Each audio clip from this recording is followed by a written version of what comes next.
साल के बाद भी आपके ऊपर थोप रखे हुए हैं। इन दुष्ट राजनेताओं को कतई शर्म नहीं आती है। आती है? हाँ, कहीं नहीं आती कि शान से घूम रहे हैं। शान से घूम रहे हैं और फर्स्ट क्लास हैं।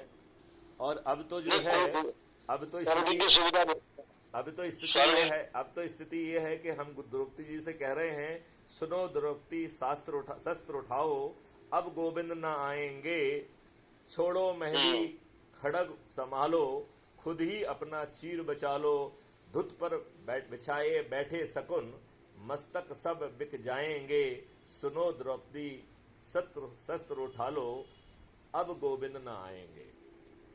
बहुत बढ़िया, बहुत बढ़िया। जरूरत भी है वक्त की जरूरत भी है। तो अब हम चाहते हैं, जब हमने आपको इतना अच्छा मॉडल दे दिया है जिसमें बिना 5 पैसे खर्च किए, जिसमें किसी के सामने अर्जी नहीं लगाना है, दुष्ट पुलिस के पास नहीं जाना है और अपनी ही विधिक जिम्मेवारी आप पालन कर सकते हैं।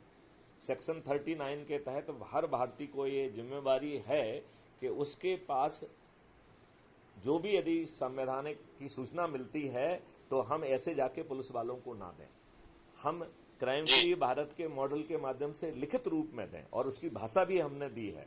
भाषा बड़ी साधारण है। क्या है?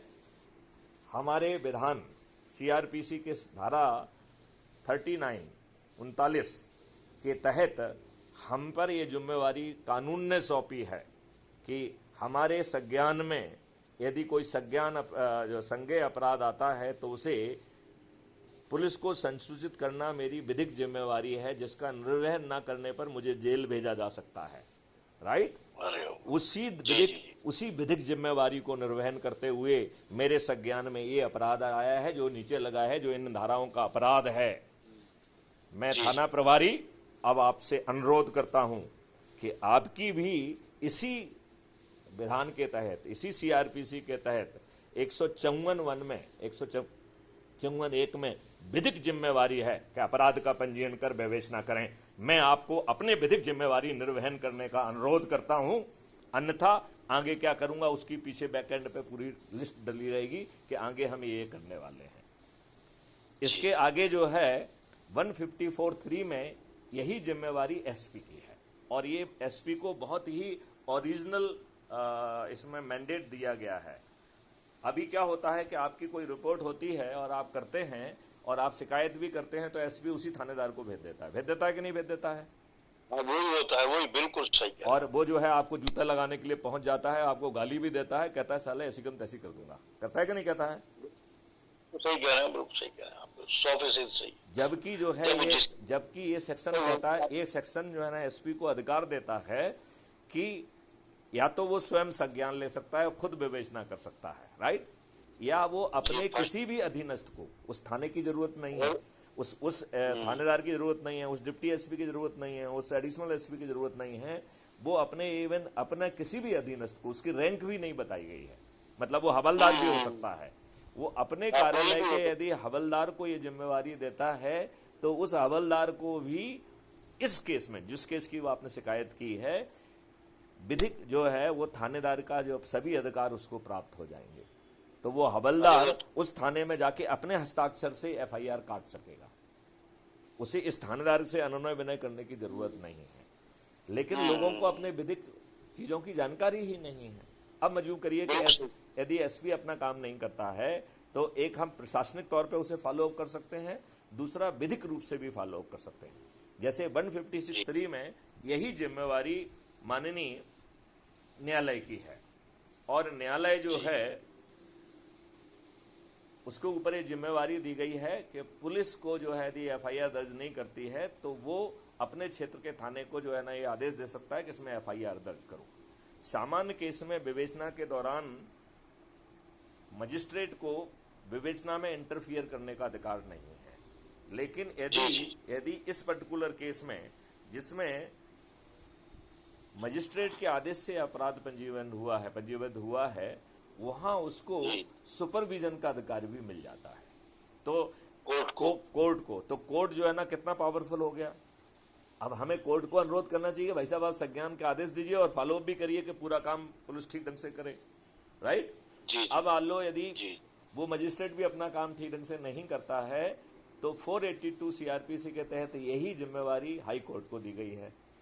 अब अज्यूम करिए हाई कोर्ट भी अपना काम ठीक ढंग से नहीं करता है, तो यही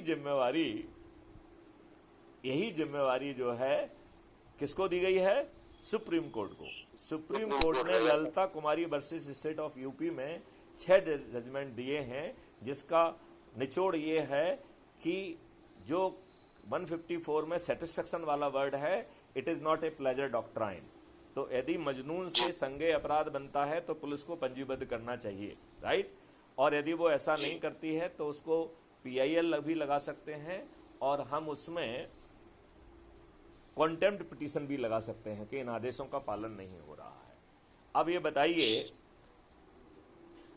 कायदे से जब अभी जो जंतर मंतर पे बिटियां बैठी थीं और दुष्टापूर्वक पुलिस ने अपराध पंजीयन नहीं किया, तो सुप्रीम कोर्ट के आदेश के बाद पालन हुआ, तो सुप्रीम कोर्ट को ही पूछ लेना चाहिए था ना कि आपने क्यों कायम नहीं किया है, क्या आपने जो है माननीय सुप्रीम कोर्ट का कॉन्टेम्प्ट नहीं किया है क्या, और उस पुलिस को फिक्स कर देते। या सरकार तो करेगी नहीं, क्योंकि सरकार के कहने पे तो सब कुछ हो ही रहा है। अन्यथा जो है यदि मैं उनकी जगह होता तो मैं ऐसे पुलिस वालों को संविधान के आर्टिकल 311(2) के तहत डिसमिस कर देता। अब बताओ, आपकी संस्था जो मैं बता रहा हूं उस रूट को यदि हम डिजिटली फॉलो करें और आगे चल के हम इसके जो है ना पूरे डिटेल करके अपोजिशन के विधायक को दे दें, और अपोजिशन का विधायक कहेगा कि देखिए आपके व्यक्ति ने जो है ना अपनी वैधानिक कार्रवाई नहीं की है, आप उसे सस्पेंड करेंगे, तो दबाव बनेगा कि नहीं बनेगा? दबाव बनेगा, कार्रवाई भी होगी, पहचान भी होगी अपनी। अच्छा, और कोई हमसे लड़ने नहीं आएगा। इतना नहीं है, और इसके आगे भी है। ये जो जिम्मेवारी है ये स्टेट अपनी मर्जी से नहीं कर रही है, संविधान ने ये जिम्मेवारी उसके ऊपर थोपी है। किसके ऊपर थोपी है? राज्य सरकार के ऊपर। कहां से थोपी है? संविधान के शेड्यूल 7 लिस्ट 2 की एंट्री 2 पुलिसिंग है। जब 80-90% केसेस में थाने से आपको भगा दिया जा रहा है, और 80-90% ही केस जो है पैसे लेके बाहुबलियों और राजनेताओं के कहने पे फर्जी कायम किए जा रहे हैं, और 2 फर्जी बयान काट के एक मासूम लोग जिसको बाहर रहना चाहिए उसको जेल डाल दिया जा रहा है, तो क्या ये राज्य सरकार की लिस्ट 2 की एंट्री 2 की फेलवर नहीं मानी जाएगी? बिल्कुल सही कह रहे हैं आप, बिल्कुल तो ये फेलवर मानी जाएगी, और इस फेलवर को जमीन पर चेक करने का एक बड़ा पावरफुल सिस्टम बनाया गया है, वो है गवर्नर का इंस्टीट्यूशन, राइट। गवर्नर को हर महीने एक रिपोर्ट भेजना पड़ती है कि हमारी राज्य सरकार संविधान की व्यवस्था के अनुरूप चल रही है, राइट। और यदि वो संविधान की व्यवस्था के अनुरूप नहीं चल रही है तो इसे संविधान की मशीनरी की फेलवर मानी जाएगी, और ऐसी राज्य सरकार को डिसमिस किया जा सकता है। तो हम ये जितने भी आंकड़े जो है, यदि हम इस क्राइम फ्री भारत के पूरे इंजन के माध्यम से पूरे देश में करते हैं, तो हम इन राज्य सरकारों को आर्टिकल 356 के तहत डिसमिस कराने की स्थिति में आ जाएंगे कि नहीं आ जाएंगे? बिल्कुल आ जाएंगे। और ये मोटी खाल के लोग जिसमें कि गवर्नर भी सम्मिलित हैं, ये तो कुछ करने वाले नहीं हैं। लेकिन 2024 में जब अपराध मुक्त भारत मिशन अपनी सरकार फॉर्म करेगा, तो इन सब रिपोर्ट के आधार पर इन सभी सरकारों को डिसमिस कर देगा कि नहीं कर देगा? बिल्कुल कर सकता है, कर देगा, करने में सक्षम है। तो मैं यही कह रहा हूं कि यदि हमें ये घटिया व्यवस्था बदलना है तो इन दुष्टों के सामने अर्जी लगाना बंद करें, हम डॉक्यूमेंटेड फॉर्मेट में जाएं, और जितने भी ये हमने आपको विधाएं बताई हैं, जितनी भी अकाउंटेबिलिटी बताई है, उसके तहत हम इनको फिक्स करें, और बीच में ही हम लोगों को जोड़ते जाएं, और लोगों को जोड़कर जो है, जो क्राइम फ्री भारत का इंजन है, कि यदि हमने सिर्फ 10-10 लोगों को जोड़ने का 9 दिन तक काम कर दिया तो हम 100 करोड़ हो जाएंगे, और हम जो है छत पर चढ़ के थाली बजाकर जो सबसे अधिक लोगों को जोड़ेगा, ऐसे चंद्रगुप्त को सर्टिफिकेट भी दे देंगे, विधायक का टिकट भी दे देंगे, जीतने का संकल्प भी ले लेंगे।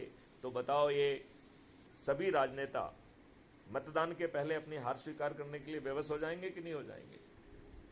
बेबस हो जाएंगे, टिकट बनने की सोचेंगे नहीं। और आप तो इसमें मैं प्लीज मैं जोड़ूंगा। और आप ये बताइए कि आपके जो उभरते हुए चंद्रगुप्त हैं, चंद्रगुप्त कौन है जो अधिक से अधिक लोगों को जोड़ेगा? तो उसका चेहरा भी जी स्पष्ट नहीं है। क्राइम फ्री जी भारत, अभी तो क्राइम फ्री भारत का प्रतिनिधि पहुंचेगा, और आपने क्या नाम बताया था? सुंदर कुमार आर्य। सुंदर कुमार आर्य जी के पास पहुंचेगा और कहेगा कि सुंदर कुमार आर्य जी, ये जो